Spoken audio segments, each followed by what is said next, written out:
Hello friends, welcome to learning location. I hope you all are fine. Guys आज हम पढ़ेंगे essentials of a valid consideration.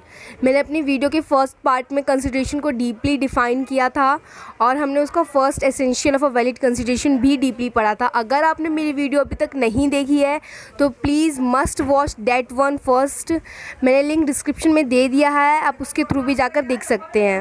आज हम पढ़ेंगे कंसिडरेशन में मूव और फ्लो द प्रोमिसी और एनी अदर पर्सन, यानी कि जो कंसिडरेशन है वो किसकी तरफ फ्लो होना चाहिए, किसकी तरफ मूव होना चाहिए, प्रोमिसी की तरफ और एनी अदर पर्सन जो कि कॉन्ट्रैक्ट का पार्ट नहीं होता है उसके फेवर में होना चाहिए। तो आइए इसका एक केस लो समझते हैं। बहुत ही इंपॉर्टेंट और बहुत ही इंटरेस्टिंग केस लो है, चेन्नैया वर्सेस रमैया। केस लो क्या है, जो रमैया की मदर है जिसको हमने ऐसे नोट किया है, वो रमैया को एक गिफ्ट देती है। गिफ्ट में वो रमैया को प्रॉपर्टी देती है और शर्त क्या होती है, शर्त होती है कि जो रमैया है वो अपने मैटरनल अंकल को यानी अपने मामा जी को हर महीने मेंटेनेंस के रूप में कुछ अमाउंट पे करेगी, कुछ मनी पे करेगी। रमैया एग्री हो जाती है, रमैया और उसकी मदर के बीच में ये कॉन्ट्रैक्ट हो जाता है। Okay, but after some time Ramaiah refuse to pay her money to her maternal uncle. So guys यहाँ पे जो मैटरनल अंकल थे जो कि एक स्ट्रेंजर थे कॉन्ट्रैक्ट के लिए, बिकॉज कॉन्ट्रैक्ट किन के बीच में हुआ था, रमैया और उसकी मॉम के बीच में, लेकिन किसके लिए हुआ था, चेन्नैया के लिए हुआ था, अदर थर्ड पार्टी के लिए। तो गाइज़ यहाँ पर चेन्नैया के पास राइट है कि वो रमैया पर सू कर सकता है, वो उसके खिलाफ केस फाइल कर सकता है। तो गाइज़ ये केस लो बना चेन्नैया वर्सेस रमैया का। आई होप ये आपको क्लियर हो गया होगा। तो गाइज़ आइए इसी के बिहाफ पे एक अलग टॉपिक, एक अलग रूल बना। क्या था, stranger to a contract and stranger to a consideration, यानी कि कॉन्ट्रैक्ट के लिए स्ट्रेंजर और कंसिडरेशन के लिए स्ट्रेंजर। ये किससे इंस्पायर होकर बना, ये बना चेन्नैया वर्सेस रमैया के केस से इंस्पायर होकर। तो गाइस देखते हैं में क्या होता है, doctrine of Pvt of contract. Guys बहुत ही बढ़िया सा केस लो है, इसका बहुत अच्छे से समझ आएगा इसे। डेल्फोन टायर कंपनी वर्सेस सेल्फ्रिज। इसमें क्या होता है गाइस, जो डेल्फोन टायर कंपनी है जो कि टायर का बिजनेस करती है, वो अपने डिस्ट्रीब्यूटर को टायर बेचती है। बट कंडीशन क्या होती है, कंडीशन ये रखती है कंपनी की जो उनका लिस्ट प्राइस है, जो उनका सेलिंग प्राइस है, जो टायर होंगे वो लेस देन उससे नहीं बेचे जाने चाहिए। डिस्ट्रीब्यूटर आगे कैरी फॉरवर्ड कर देता है उन टायर उसको, किसको, रिटेलर को, वो उन्हें बेच देता है वो टायर। और जो सेम कंडीशन डेल्फोन टायर कंपनी ने डिस्ट्रीब्यूटर से कही, वही डिस्ट्रीब्यूटर ने रिटेलर से कह दी। रिटेलर आगे उसे बेचता है, बट यहाँ पर रिटेलर उसको नहीं मानता है, वो उस प्राइस से बिलो बेच देता है। तो यहाँ पे एग्रीमेंट क्या हुआ, ब्रेक हो गया। बट किसने ब्रेक किया, रिटेलर ने। और कॉन्ट्रैक्ट किसके बीच में था, कॉन्ट्रैक्ट था डिस्ट्रीब्यूटर और कंपनी के बीच का। तो गाइज़ इस केस में कंपनी रिटेलर पर सू कर सकती है, वो एंटाइटल है सू करने के लिए, उसके पास राइट है कि वो सू कर सकते। इवन जो रिटेलर है वो स्ट्रेंजर है इस केस में, फिर भी वो उस पर सू कर सकती है। Okay guys, a stranger to a contract can't sue, only a person who is a party to a contract can sue। Guys ये एक रूल है कि स्ट्रेंजर सू नहीं कर सकता है।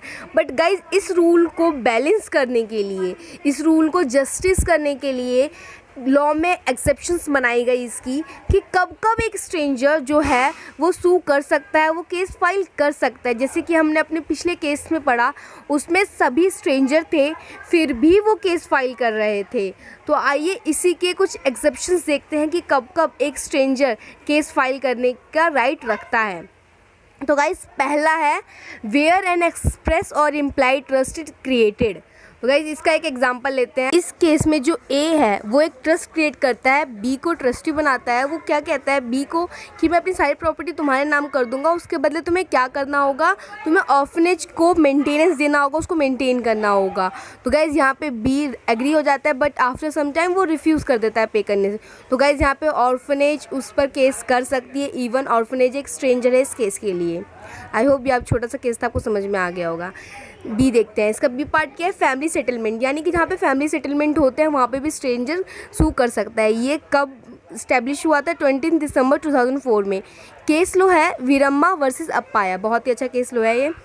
यहाँ पे जो फादर है वो अपनी प्रॉपर्टी ट्रांसफ़र करते हैं अपनी डॉटर के नाम पर, और कहते हैं कि जो उसकी मदर है उसको मेंटेनेंस देनी होगी, उसको कुछ अमाउंट पे करना होगा। फादर और डॉटर के बीच में कॉन्ट्रैक्ट हो जाता है, बट आफ्टर सम टाइम जो उसकी डॉटर है वो अपनी मदर को मेंटेन करने से मना कर देती है, अपनी मदर को मनी देने से रिफ्यूज़ कर देती है। तो उसकी मदर जो कि स्ट्रेंजर थी इस कॉन्ट्रैक्ट के लिए, वो भी सू कर सकती है। उसके पास राइट है कि वो अपनी डॉटर पे सू कर सके।